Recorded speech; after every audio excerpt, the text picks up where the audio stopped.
Hey guys, and welcome to the second episode of Debatable Delaney. As a reminder, this is a Devil's Advocate podcast, so the opinions that you're about to hear are not the opinions of the participants. This is a debate where each person is assigned a side and asked to fight for that side using any means necessary. So laugh along and enjoy. Welcome everybody to Debatable Delaney. I mean, that's debatable. Now that's debatable. Welcome, Darla. So happy to be here, Delaney. I am so happy to have you. Everyone, this is my wonderful mother. Okay, Darla, so the topic that we're going to be debating today is whether money can buy you happiness. And I'm here to tell you that money can't buy happiness. I'm here to tell you that money can buy you happiness. So I'm drinking some aged wine tonight out of my glass that says 21 with 44 years experience. So that's what I'm bringing. And was that wine free? Would you say that wine is bringing you happiness? That's a really good question. Would you say you're more or less happy since taking a nice sip of that aged Pinot? I would say I'm definitely in more of my happy zone. Love that. Okay, well, shall we start with some of our opening statements? I think we can all agree that we truly hope that money isn't what will buy us happiness. Money can't buy us love. Money can't buy us true connections with people. Money can't buy us respect or dignity. Very, very nicely put. I think we can all agree that money can buy you happiness. And if money isn't buying you happiness, then you aren't spending it in the right way. And that's plain and simple. We'll get into more of my points on that. But if you have a lot of money and you're not happy, then that's on you, is essentially what I'm trying to say. So first of all, let's go point by point through your opening statement. You said money can't buy you love. And I agree that you can't online shop. Well, you probably can. There's probably a site out there, but it's not so easy to buy love. But I do think that arranged marriages have a much higher percentage success rate than organic marriages. And I feel like there's probably a market out there to buy those. It's so nice to think about love in an organic way. But at a certain point, I think it's just you find someone and you just have to stick it out and go through ups and downs and just make a choice that you're going to stick with them. And then hopefully the love grows. I don't think that having money or not having money really affects that. Do you think you're more likely to find love if you don't have money? I think you might work harder to create love if you don't have money. I think one of the ways that money can buy you happiness is that if you're in an unhappy relationship, you can get a divorce, which will make you happier. There's no question that money buys options. Having excess money used wisely can buy options that may create happiness. Yeah. So the money doesn't in and of itself, I think, create happiness. But you need the money in order to create the happiness. But you might be able to use it wisely, which I guess is your point at the beginning, which is if you're not happy, then you're not making good decisions. Right. So another one of my points that kind of goes off of that is that if you don't have money, you likely need to have a job, be working really hard, and that doesn't give you any time to pursue your other passions that could make you happy. And those passions could be passion projects, like something creative. It could be relationship building. But if you really need the money to get by and you have to be working really hard, you don't have any time to explore other avenues that could potentially make you happier. So to some extent, it's a little luck of the draw, isn't it? With a little bit of luck, with a little bit of luck, with a little bit. What is that from? Music Man? I think it is. Can't buy me love. Your opening statement sounded like it was just lyrics from Can't Buy Me Love by the Beatles. In round 2, let's come up with our own lyrics to support our opinion. You'll sing Can't Buy Me Love and I'll sing 7 Rings by Ariana. Okay. Do you want to hit me with one of your points? Hit me with your best shot. Fire away. This is the musical episode, ladies and gentlemen. Well, I think that really it comes down to what's your definition of happiness. Okay. And whether it's fleeting or more of a kind of a deathbed wish. What do you mean? I think as people get older, they're thinking like there's this problem and that problem, but generally I'm happy. I agree with you that it's easier to be happy when you're old. It's not what I said, but you may be right. So you were saying your definition of happiness is different on your deathbed versus like throughout your life?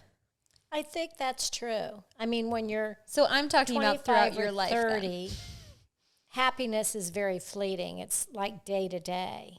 Yes. And as you get older and have more of a life that you've built, happiness encompasses so many more things. I think that we should argue day-to-day happiness. That's because you'll win on day-to-day happiness. You think? Well, yeah, you can go to Disneyland today and you can go somewhere else No, but I'm tomorrow. talking about like, are you happy throughout your life? Not just like when you're dying, are you going to be like, that was a good life or not? But I just mean, I think money can buy you day-to-day, joy. Yes. And But not that's not the deep, internal heartfelt, happiness. being proud of yourself and how you've lived. Yeah. But I think that comfort is extremely valuable. And to back up my point, I recently got promoted to business class Congratulations. on a United Polaris flight, which is heavenly. I was like, I think I could go on an airplane once a week if I could fly Polaris Business. It's so lovely and lush, and it just feels like you're in your own bedroom watching TV, having someone wait on you, bringing you meals, drinks. And it just made me think, like, that brought me immense happiness for that day. Mm-hmm. And you're saying that that's joy, but I'm saying I'm reminiscing about that moment, and I still feel that whiff of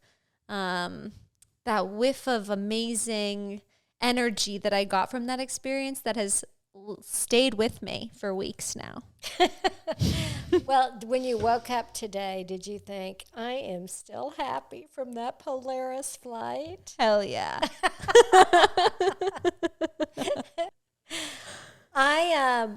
It's funny because I do think that people respond to money so differently. And just like we were saying, some people may spend their money in ways that create options to become happy. Mm. Other people can have tons of money, and it's a game. Yeah, I mean, I think that success makes you happy, and a lot of the time that comes with money. And I think the money part also makes you happier. Kind of back to my point of like, if you aren't happy with money, then you aren't spending it correctly. I know that we like talked about getting out of unhealthy relationships or unhealthy environments or being able to go on trips and explore other passions that you have. But also the ability to give money away, I think, has been proven to bring people joy. There was a study that proved that money can buy you happiness because they gave away like $20 bills on college campuses. And in the envelope, it either said like, spend this $20 on yourself or spend this $20 on someone else. And just like buying people coffee or buying a gift for your niece or nephew, like just makes you happier. And if you don't have money, then you can't do that. I agree with that. I think it depends on the person. Again, some people don't get as turned on by that, but I think generally that relates to connecting with people. And I think for most of us, that is what creates happiness. Speaking of those close connections, have you heard of love languages? I know there are 5 of them, and I know that hasn't changed for many years, but I do not know much about them. Okay, there are 5. They are quality time, words of affirmation, acts of service, physical touch, and gifts. And like every stand-up comedian I've gone to makes a joke about gifts being like a shitty love language. Like every comedian's like, if your love language is gifts, then you should die. But I'm going to make the argument that I love getting and giving gifts. I think it's such a sweet way to like show someone that you've been thinking about them and you've spent a lot of time thinking about what they would want, and you've put some of your hard-earned money and thought process into giving them something that they'll remember forever. Like, I think that gifts is such a nice thing, and it's gotten such a bad rap, but I think that buying and receiving gifts can really show that you love someone. And as Michael Scott said, it's a tangible thing that you can point to and say, hey man, I love you this many dollars worth. Michael Scott. But do you think the gift has to be something that costs a lot? It doesn't have to be, but I also don't think that it has to be homemade. Like, I think that spending money on someone is nice. As you said, those 5 love languages, I feel like I need them all. That's exactly what I say. Oh my God. I literally have been telling people this. I'm like, I cannot choose one. They say that you're like, you should be getting all of them. There's just like one that you should like the most, or 2. And I need them all equally. I feel that way as well. And I also give them all equally. So I think that's fair. I agree. Love languages, I think, are bullshit. Also, the love languages quiz. The love language quiz is the worst quiz on the internet. Huh. It's literally a quiz that'll be like, if you're sad, what do you want your partner to do? Give you a hug or give you a gift? And it's like, oh, I wonder what my results are going to be. Like, it's the quiz should be one question, and it should be, what are your love languages? That's how I felt when we took the Harry Potter test about which house to be in. Oh my God, we are on the same wavelength. I mean, the path less taken. I thought that was a great answer. I didn't know I would end up in Slytherin. Oh my God, I think that the love languages quiz should be more like the Harry Potter quiz. It should be like, you go through a forest and you're greeted by a troll. You're with 3 of your best friends and the troll demands one of you battle him. Do you fake an injury, play rock, paper, scissors, or volunteer? And then it'll be like, your love language is attention. And I'll be like, that seems right. That seems accurate. Okay, do you want to do a point or should I? I think it's your turn. Okay. Well, a wise woman once said, whoever said money can't solve your problems must not have had enough money to solve them. What do you have to say to that? I would say that she's one of those people that money really helped her create some options. Okay. Now, do you have any Louis Vuitton shoes? I do not. I am 5'2", and designer fashion does not agree with me. Well, in Ariana Grande's song 7 Rings, she says, happiness is the same price as red bottoms, referring to Louis Vuitton shoes. So how can you know that money doesn't buy you happiness if you've never purchased Louis Vuitton shoes?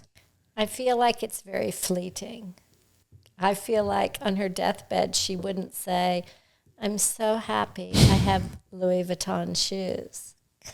Is it Louis Vuitton or Louis Vuitton? Vuitton. But are there two different companies? I think they might be. Maybe Ariana Grande started Louis Vuitton. There's a company that does red bottom shoes. Oh, well, maybe that is. Red soles. And I think it's Louis Vuitton. Well, it's certainly not Louis Vuitton. The purse I've always wanted is Louis Vuitton. I've always been so confused. Maybe I'm just mishearing it, but I think it's Louis Vuitton. But if I had purchased a Louis Vuitton purse, I do not feel like I'd be happier today than I am. I know. Do you think that, like, how long do you think the happiness of buying a big, like a designer bag lasts? Like 6 months? Less? You know, it's an interesting, like if there was this spectrum of happiness, you feel like there's this, like on a pie chart, there should be some little sliver that's kind of that day-to-day memory of like your Polaris flight, yes, or the shoes that I'm putting on from Claire Giray that you bought me.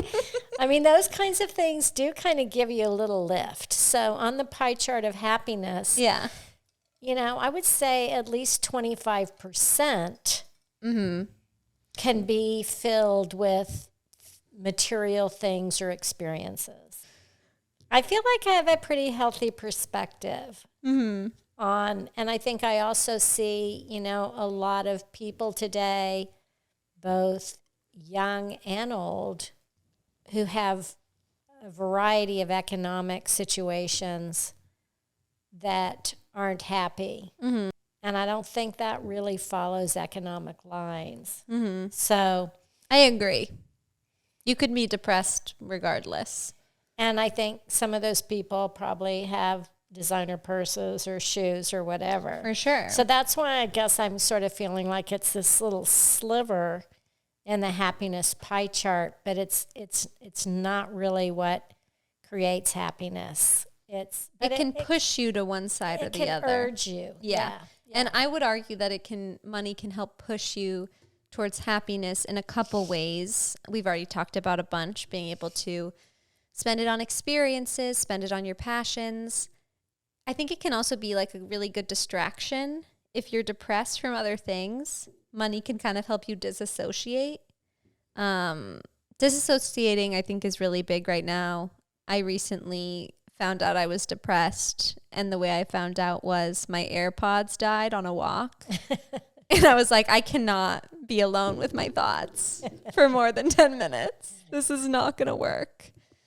But money can help you disassociate by like going to a bunch of concerts or vacations or just anything that you can do to distract yourself from the reasons you're depressed, versus if you don't have money and you have to go to your 9-to-5 or more job, then you kind of are just like forced to sit in your depression. So what you just said to me is a little scary. And I think it's very reflective of the social media era that we're in, where you can sort of camouflage or put a Band-Aid on what you're feeling. Yes. And the more money you have, the more you can do that.